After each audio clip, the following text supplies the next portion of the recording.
So it has been a good couple of years since I've installed Arch Linux in any capacity. Now I've installed something like Arco like well before my 2-year challenge started, but that's not the same. So what I wanted to do today was actually install Arch Linux to see what's changed. Now, when I say I'm going to install Arch Linux, I want to find out exactly how far the Arch installer actually has progressed, because when I last installed it, it was brand spanking new. So that's what we're going to do today. We're going to install Arch Linux in a VM and see exactly how easy it is to install Arch Linux. So let's go and do that. But before we do, first, if you leave a thumbs up on this video, I'd really appreciate it. It'd really help the channel. And second, this video is a little weird in that I've already recorded the vast majority of it. I'm talking to you after I've done all the work. And all of the voice stuff you hear is going to be me talking over my work, right? So I'm going to be doing a voiceover. So it's going to be a little weird. If I don't time things out correctly, just know that I'm a noob. You already knew that, so it shouldn't be that hard. Anyways, let's go ahead and jump into the Arch Linux install. So upon first boot, I just noticed that it looks exactly the same. I've also noticed that they still actually haven't told you about Arch install, because I would assume that they'd want you to use Arch install, but maybe they don't. But they just give you a link to the installation guide, just like they always have. Now, I happen to know that the command to get to Arch install is just Arch install.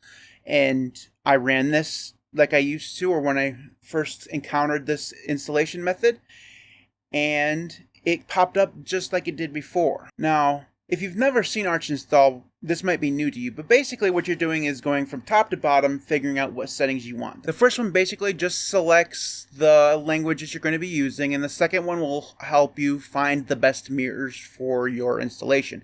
Now, this is just a collection of countries at this point, and then it will just go through and test all of the mirrors in that country once you've selected one.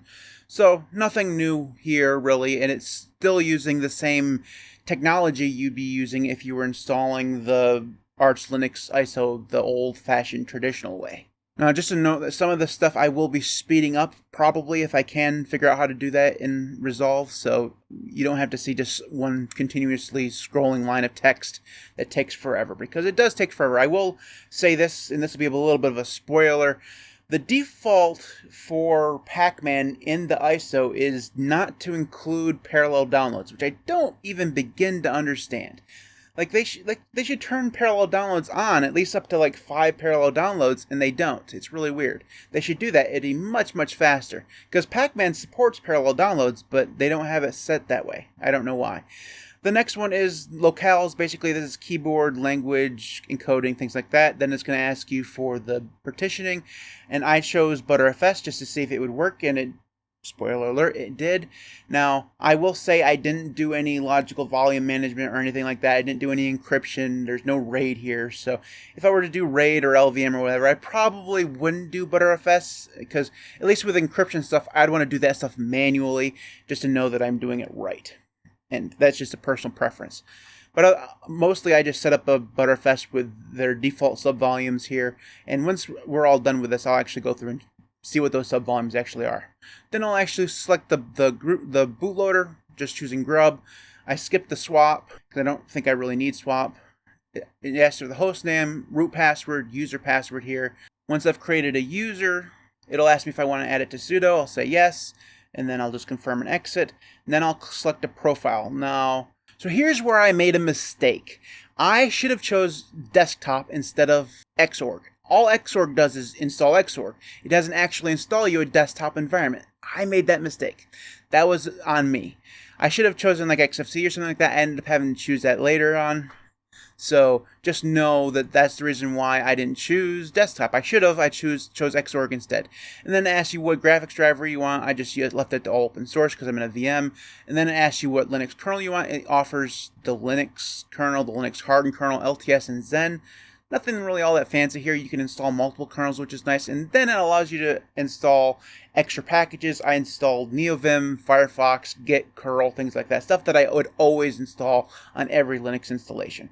Frankly, I think NeoVim should be installed on every distro, but That's just a personal preference. So that's what I'm doing here in the B-roll. If I've timed this correctly, it just basically adds this on to the end of the install, so you don't have to do it afterwards, which is nice. Now, all of this stuff so far has been exactly like it was back when I was installing it before. I've seen no noticeable changes, which is not really all that surprising, I suppose, because why would you change something that works? But still, I expected some kind of progress, especially when it comes to parallel downloads or something. I don't know, extra features or something. Now, it's possible that in the desktop selector, there's more desktop stuff there than was there before. Because before it was like GNOME, KDE, XFC, and like i3, something like that. I wonder if there's more selection there. I'll have to go back and check. Then it's going to ask for automatic timestamp, which is NTP. That basically just selects the time. Then it asks you if you want to add additional repositories. I always add those because what's the point in using Arch if you can't have all the repos? Then it asks you to save the configuration file for the install. So if you wanted to have that later, you could use the same file, which is nice. Once you've done that, I press install, and then we're off to the races. That's installing Arch Linux in 2024. That's really all there is to it. So I'll speed through the actual installation. All this is just a line of text of it, and it's actually installing stuff. It does the partition stuff first, and then it just installs Linux. That's what it does. Here, I'll just mention once again that I'm not sure why they don't have parallel downloads enabled, because this installs probably 500 or 600 packages along the line somewhere, and that's without a desktop environment. It would have gone a lot faster if they'd had parallel downloads. Now, I understand from an internet perspective, they want to have this set up so that it will cater to people who don't have high-speed internet, but having parallel downloads set to 2 or 3 is probably going to be good enough for everyone, and it would still make it a lot faster. It'd basically double the speed, but they don't, which is unfortunate. I would like them to have that at least enabled as an option in the installer there. That'd be pretty cool, but they don't. So that's my biggest downside, and I think I mentioned this when I talked about it when I did a video on this when it first came out, why they don't have that set up, and they still don't. So there you go. Okay, so now we're going to see me correcting my mistake from earlier, because instead of having it install a desktop environment for me, I chose Xorg, so I'm going to have to actually install a desktop environment here. Now, I haven't used Arch in well over a year. No Arch exposure whatsoever. I'm an OpenSUSE guy, but here you guys are going to see me in actually trying to remember how to use Arch. It was not like riding a bike. There were several things that I completely forgot how to do, like enabling the display manager. Totally forgot how to do that, which is stupid because it's the same on every distro ever, but I totally forgot. Anyways, I installed XFC4. The good news is with Arch, all desktop environments have groups. So with XFC4, you just type in XFC4, it will install all the packages that you need. It doesn't install a display manager, which is unfortunate. It should do that, but whatever. And then here in a second, once this is done, you guys will actually see me try to figure out how to start this thing with StartX. Now, back when I was an Arch user, I never used XinitRC or StartX to start. I always used a display manager. But I vaguely remember how to do it, so I tried to do it here. And yeah, I didn't do a good job at all. I completely failed. Now, the reason why I failed was because the name for XFCE is apparently something different, or I had to call something different in the XinitRC file. I could have looked it up. I didn't do that. I just decided just to start the display manager, as you'll see here in a minute. So we'll speed through some of the stuff so that you guys don't have to see me do everything. But basically, at the end of the day, I did manage to get XFC installed and up and running with GDM as the display manager, which is nice. Now, overall, that whole thing took me about maybe 5 minutes, even with the mistakes there that I made. And it is a interesting experience, right? Because if you've been around Linux long enough and you remember back in the day, Arch Linux used to be quote-unquote hard to install. And when I say hard, I don't mean like Gentoo hard or Linux from scratch hard, but I mean harder than Ubuntu, harder than OpenSUSE, Fedora, right? It didn't have a graphical installer, therefore it was a little harder. You had to do all the manual partitioning yourself, you had to install the packages yourself, all this stuff. You know, it was a streamlined way of doing it, but it required some effort. It required you to read the instructions. You couldn't just go in and do it on your own. Now, if you knew about the Arch install script, you could theoretically do this without looking at the instructions, which I did. Now, granted, I have enough experience to know how to do this basically, and it's very simple, but once you know about the Arch install script and how to start it, it's actually pretty easy to do.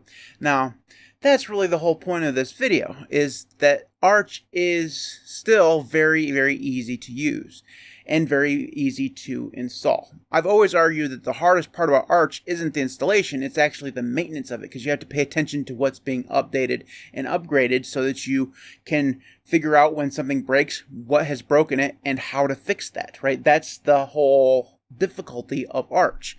And that hasn't changed. Arch really hasn't changed since the last time I looked at it. In terms of installation, these days, if you're bragging about using Arch because it's hard to install, why? That doesn't really make much sense to me, right? So I guess the question then becomes, can we start to recommend Arch Linux for new Linux users? And the answer to that would be yes, if the Arch Linux install script wasn't still buried. And I don't understand why it is. It really shouldn't be. Like, they should, in that little blurb you get when you first boot into the ISO, there should be something that says, type Arch install to begin. That's all they got to do. Add one line, and it would be good. The fact that that's not there leads me to believe that they still don't want people to use the Arch install script. Why that is, I don't know. I'm not embroiled in the Arch community anymore like I used to be. I don't interact in the forums anymore like I used to, so I don't have much to go on when it comes to, why they've chosen to make that decision. But it could be as simple as they don't want new users to use Arch, or they want to have new users put in some effort to get to that point, even if they still use the Arch install script, because it shows them that they have the ability to persevere when it comes to installing and maintaining Arch. So maybe that's the reason why. Maybe they just don't want to. Maybe there's no grand reason why. I don't know. Anyways, that's how you install Arch Linux in 2024. Is it the same as it was in 2023 and 2022 and 2021? Yeah. And I suppose that's a good reason why I did this video, just kind of to revisit it. And I was very curious to see if anything had changed. And the answer to that question is not really. So there you go. Maybe maybe there's some stuff underneath the hood that has changed. I don't know. I'm not technological like that, so I can't tell you. I'm not a developer, but from a consumer-facing position, it looks exactly the same as it did when it first came out, or at least mostly. So there you go. So if you have any thoughts on this, you can leave those in the comment section below. I'd love to hear from you. You can follow me on Mastodon or Odyssey. Those links will be in the video description. You can support me on Patreon at patreon.com/LinuxCast, just like all of these fine people. Thanks to everybody who does support me there. I really, truly do appreciate it. Without you guys, the channel would not be anywhere near where it is right now. So thank you so very much for your support. If you too would like to support the channel, you can, again, support me on Patreon. I have links for Ko-fi and YouTube as well. Those links will be in the video description. Or you can head on over to the shop, which is available at shop.thelinuxcast.org. There you'll find all sorts of awesome merchandise, all sales for which goes directly towards helping me make more Linux content for you guys. So thank you so very, very much for your support. Thanks everybody for watching. I'll see you next time.